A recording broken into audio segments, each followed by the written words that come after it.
5년 단임 제안에서 외교정책의 해답.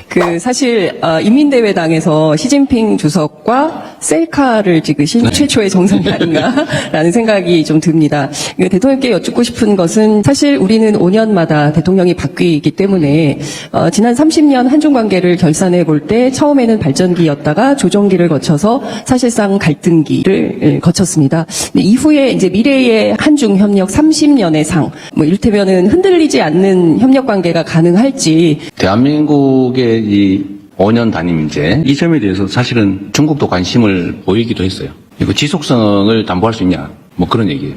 사실 그 말도 일리가 있죠. 앞으로 어떻게 될지 어떻게 아냐 뭐 그런 거예요. 이게 일본도 사실은 일당이 계속 집권을 하고 있죠. 우리 주변 국가들을 보면 거의 대부분 그래요. 근데 우리는 어쨌든 5년 단임제인데 과거에는 그런 진폭이 그렇게 크진 않았던 것 같습니다. 김대중, 김영삼, 노태우 이렇게 쭉 흘러온 그 과정들을 보면 그렇게 진폭이, 특히 대외관계에서는 진폭이 크지 않았던 것 같아요.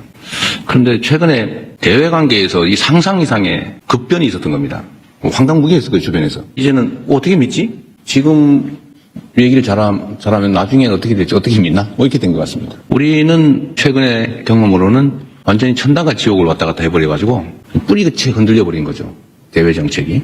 특히 동북아 부분은 그런 거 더 심한 것 같습니다. 이 점에 대한 우려가 있는 건 사실이에요. 중국 입장에서도 한국의 존재가 정말 중요하거든요. 그런데 한국이 어느 날은 토끼였다가 어느 날은 갑자기 1위가 되었다가 이래버리면 불편하잖아요.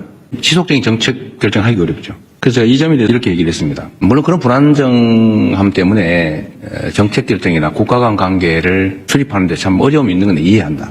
그러나 특히 한반도 평화에 관한 문제라면 지금이 기회다. 그런 면에서. 그리고 그거를 제도화하면 된다. 쉽게 뒤집지 못하게 제도화하면 된다. 제도화 방법은 여러 가지겠죠. 입법을 해놓든지 아니면 조약을 맺어놓든지 문서상 번복할 수 없는 합의를 해놓는다든지 이러면 이제 마음대로 못 뒤집죠. 그런 방법도 있다. 지금이 어쩌면 기회다.